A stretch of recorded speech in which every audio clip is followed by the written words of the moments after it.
tous, nous sommes heureux de vous retrouver ce soir afin d'évoquer les SCPI. Je me présente, Julien Jacquillet, conseiller en gestion de patrimoine et expert en immobilier. Et moi, Salomé Loutin, conseillère en gestion de patrimoine chez Alta Profit, conseillère en immobilier. Alta Profit est un cabinet de courtage et de conseil en gestion de patrimoine depuis 1999. Nous offrons à nos clients des solutions patrimoniales diversifiées grâce à une offre complète. Lors de cette session, nous allons répondre en 15 minutes aux 5 questions les plus fréquemment posées par nos clients concernant l'investissement en SCPI.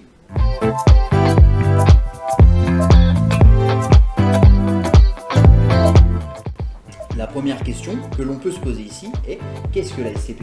Alors tout simplement, la SCPI c'est l'acronyme de Société Civile de Placement Immobilier. Les SCPI favorisent l'investissement des particuliers dans des parcs immobiliers professionnels gérés par des sociétés de gestion. Cela consiste à investir dans un ensemble immobilier et non dans un bien précis. L'un des points forts d'un investissement en SCPI est le faible ticket d'entrée, qui permet à beaucoup d'investisseurs de se lancer dans l'opération. Ce ticket est le plus souvent fixé par le gestionnaire. Même si un nombre de parts minimal peut être imposé, généralement 5, le faible ticket d'entrée font des SCPI un investissement des plus accessibles.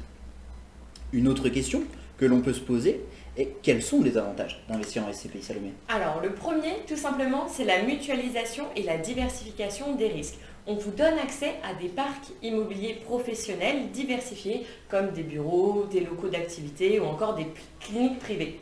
La plupart des SCPI, elles sont diversifiées et c'est ce qui contribue à diluer le risque et à diversifier son patrimoine. Le risque locatif il est aussi moins important grâce au parc immobilier composé de dizaines, voire de centaines de locataires et donc bien plus d'immeubles à l'intérieur forcément. Et donc ainsi, si l'une d'entre elles venait à ne plus payer son loyer, en fait ça se verrait presque pas dans les revenus annuels de la société. Donc l'impact serait effectivement extrêmement limité. On a aussi une absence de contraintes de gestion, dans le sens où tout simplement c'est la société de gestion qui va s'occuper de gérer les locataires, donc les entrées, les sorties, la facturation, le paiement des charges, la gestion des travaux, etc. Donc, en achetant des parts de SCPI, vous investissez dans un placement immobilier sans l'ensemble des contraintes liées à la gestion d'un bien immobilier en direct. C'est aussi un investissement qui est rassurant parce qu'il est encadré par l'AMF, donc l'autorité des marchés financiers. L'AMF, c'est l'organisme qui est en charge de la protection des investisseurs. Cet encadrement, il implique la vérification des comptes, une obligation de transparence de l'information avec l'envoi des bulletins trimestriels, la publication des rapports annuels et aussi la présence au conseil de surveillance. On parle aussi de la revalorisation du prix des parts. Le prix de part est fixé en fonction de la valeur du parc immobilier qui est évalué à minima tous les 5 ans par un expert immobilier indépendant. Il existe 2 moyens de créer de la valeur sur les SCPI, la revalorisation du prix des parts et le rendement délivré. Pour votre information, le rendement moyen au titre de l'année 2022 est de 4,53%. A noter aussi que les rendements passés, bien sûr, ne préjugent pas des rendements futurs et ne sont pas constants. On parlera aussi des revenus complémentaires, car un autre atout de la SCPI est sa capacité à générer rapidement des revenus complémentaires. Cette stratégie vous permettra d'améliorer votre pouvoir d'achat. Si vous avez cessé votre activité professionnelle, ce complément de revenus sera le bienvenu. Le montant des loyers perçus est fixé par le rendement de la SCPI dans laquelle vous avez investi. Le versement de ce montant se fera ensuite souvent de manière trimestrielle. Avec toutes ces réponses, maintenant, il est important de savoir comment choisir la bonne SCPI. Exactement, Julien. Il y a plusieurs critères qui sont à conjuguer et à prendre en compte afin de faire le bon choix. Le premier, ça va être la capitalisation. Plus celle-ci elle est importante, plus le parc immobilier va pouvoir être diversifié, que ce soit en termes de biens immobiliers ou en termes de nombre de locataires. Par exemple, si je prends la SCPI des épargnes foncières, elle a une capitalisation de plus de 5 milliards d'euros et donc un parc immobilier de presque 1,2 million de mètres carrés.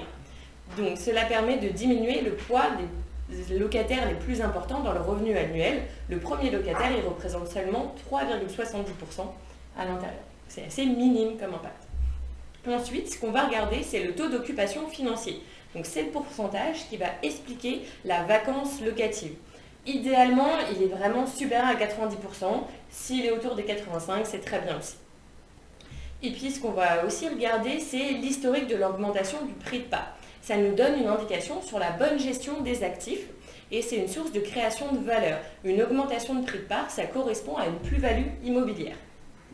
Last but not least, la valeur de reconstitution. Elle est aussi très importante parce que c'est ça qui va nous permettre de savoir si notre SCPI elle va être surévaluée ou sous-évaluée. On la calcule tout simplement en faisant la valeur des immeubles ajoutée à celle des actifs financiers. Et donc c'est un outil d'analyse extrêmement puissant pour identifier les meilleures opportunités. Il est bien évidemment essentiel de choisir sa SCPI en fonction de ses objectifs et de ses besoins. Et nous, on est là avec Julien, notamment pour vous accompagner et constituer un portefeuille de SCPI attractif et diversifié. Un des points d'attention souvent retenus par nos clients, ce sont aussi les frais d'entrée. Mais du coup, quelles sont un petit peu les conditions d'accès, Julien ? Eh bien, les droits d'entrée sur les SCPI varient généralement entre 8 et 12%. Ces frais sont déjà intégrés dans le prix d'achat des parts et ils s'apparentent aux frais d'acquisition que l'on retrouve lorsqu'on achète un bien en direct, frais de notaire, droits de mutation par exemple. Concernant la SCPI, on parle souvent d'un investissement long terme. Peux-tu nous parler de la durée de détention? Et quelle est-elle finalement? Eh bien, sur les SCPI, on a un investissement dont on estime qu'il faut les conserver généralement entre 8 et 10 ans, comme un bien traditionnel afin d'amortir les frais de souscription. Il est important de préciser qu'un investissement SCPI se fait sur le long terme. Pour optimiser le temps de détention des SCPI, vous devez aussi tenir compte d'un autre facteur tel que la fiscalité des plus-values. Rappelons que la fiscalité des plus-values sur cession de parts est progressivement réduite à partir de la 5e année de détention. Et en effet, après une période de détention de 22 ans, les adhérents de la SCPI seront totalement exonérés de l'impôt sur les plus-values. La durée de détention est un point important. Cependant, en cas de besoin de liquidité, comment puis-je vendre mes parts de SCPI? Suis-je obligé de les vendre en totalité? Comment cela fonctionne, Salomé? Alors, tout simplement, il existe plusieurs possibilités de revendre des parts. La SCPI, elle va racheter directement vos parts via sa réserve de trésorerie. Ou encore, elle organise un marché secondaire de revente des parts. Donc, dans des conditions normales de marché, on estime que le délai il est de 2-3 semaines pour récupérer les fonds. Cependant, il est très important de noter que le délai de revente des parts de la SCPI n'est pas garanti. Il dépend fondamentalement du nombre de parts inscrites à la vente et à l'achat et du prix du marché pour les SCPI à capital fixe et de l'existence des souscriptions pour les SCPI à capital variable. Donc, par ailleurs, par contre, vos parts, elles sont tout à fait modulables, donc vous pouvez revendre l'intégralité ou une partie de celle-ci dans un délai extrêmement court. Nous l'avons évoqué précédemment, lors d'une acquisition de parts de SCPI, nous percevrons des revenus. Mais à partir de quand peut-on percevoir les premiers loyers? Alors là, tout simplement, on va parler du délai de jouissance. Donc le délai de jouissance, c'est le laps de temps compris entre la date d'investissement dans la SCPI et le moment où vous allez percevoir vos premiers revenus. Il varie entre 3 et 6 mois, donc un premier versement de loyer trimestriel entre 6 et 9 mois. Le délai de jouissance, il existe pour tout simplement ne pas altérer le rendement des investisseurs déjà présents dans la SCPI parce qu'il laisse le temps à la société de gestion d'investir le cash reçu. Nous avons répondu à plusieurs questions concernant le choix, la détention de parts, mais qu'en est-il de la transmission de ces parts? Et est-il possible de transmettre tout simplement des parts de SCPI? Eh bien, vous détenez vos parts de SCPI en direct. Vous avez donc la possibilité, afin d'anticiper les frais de succession, de démembrer vos parts de SCPI. Je m'explique, lorsque vous achetez des parts de SCPI, vous achetez de la pleine propriété. Il est donc possible de démembrer et de conserver l'usufruit, afin de conserver, je dirais, les revenus et de transmettre la nue propriété à vos enfants. Lors de votre décès, vos enfants recevront alors la pleine propriété de ces parts sans frais de succession. Par ailleurs, vos héritiers qui récupéreront ces parts pourront facilement se les répartir. Enfin, pourquoi est-ce finalement pertinent d'investir en SCPI? La SCPI est un investissement de long terme qui a sa place dans la création et la valorisation du patrimoine des particuliers. C'est un bon outil de diversification. Il est décorrélé des marchés financiers tout en étant liquide. Cela répond donc aux objectifs de constitution de revenus complémentaires et de transmission patrimoniale. Tout cela sans contrainte de gestion, je dirais. Nous vous conseillons avec Alta Profit d'investir dans plusieurs SCPI afin de diluer votre risque, tant en termes de typologie d'actifs de situation géographique que de stratégie de gestion.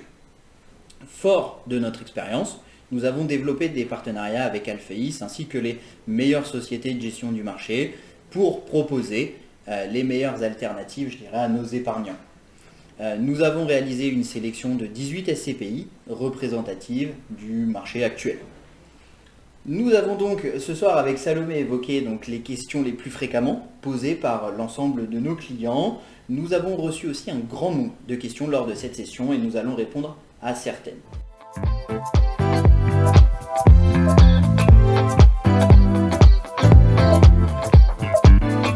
Alors tout simplement, les parcs immobiliers ils sont régis par des baux commerciaux. Donc, ce qui veut dire qu'à l'intérieur, on va retrouver de l'immobilier professionnel, ce qui offre une meilleure protection du propriétaire. Les travaux ils sont à la charge du locataire, les baux ils sont longs et fermes, pour une durée à peu près, à chaque fois, c'est des baux qui sont triennaux, pour 3, 6, 9, 12 ans. Les loyers versés trimestriellement.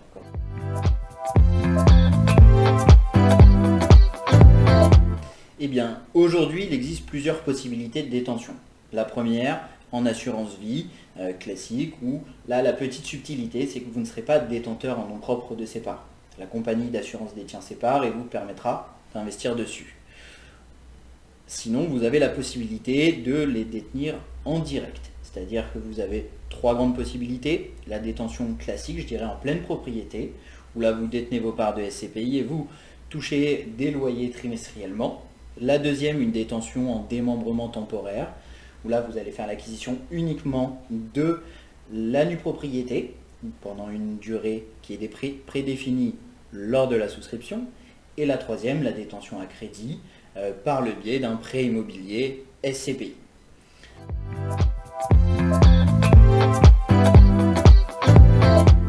Alors, effectivement, il y a des risques quand on investit en SCPI. Le premier risque, c'est le risque de liquidité. Donc, il s'agit de la possibilité tout simplement de ne pas vendre vos parts rapidement. Le deuxième risque, c'est celui de perte en capital. Donc, le prix de part, il évolue en fait tout simplement en fonction de la valeur du parc immobilier. Et donc, de ce fait-là, il peut évoluer à la hausse comme à la baisse, comme un bien un petit peu, tout simplement comme un bien classique. Le troisième point, ce qui va être, c'est les revenus, ils ne sont pas garantis. Les personnes détenant des parts de SCPI, elles perçoivent des loyers trimestriellement, comme on l'a dit. Cependant, dans le cas où plusieurs locataires feraient défaut, forcément, ça va altérer le rendement derrière, et donc le loyer perçu par vous en tant qu'investisseur. Bon. Après, c'est aussi un risque qui est tout à fait mesuré, dans le sens où le principal but de la SCPI, c'est vraiment d'avoir une mutualisation et une diversification des risques. Merci beaucoup Salomé. Pour conclure, le marché des SCPI sera sur l'année 2023 un marché dynamique et fiable. Nous avons constaté un fort rebond sur certaines classes d'actifs comme les commerces ou l'hôtellerie. De plus, les SCPI diversifiés resteront en 2023 un secteur porteur. J'espère que nous avons répondu à l'ensemble de vos questions et que nous vous avons donné envie de franchir le cap et d'investir en immobilier en direct via des SCPI. Si vous avez la moindre question, Salomé et moi se ferons un plaisir de vous répondre. Merci à tous de nous avoir suivis. Nous vous souhaitons une excellente soirée. À très bientôt. À très bientôt.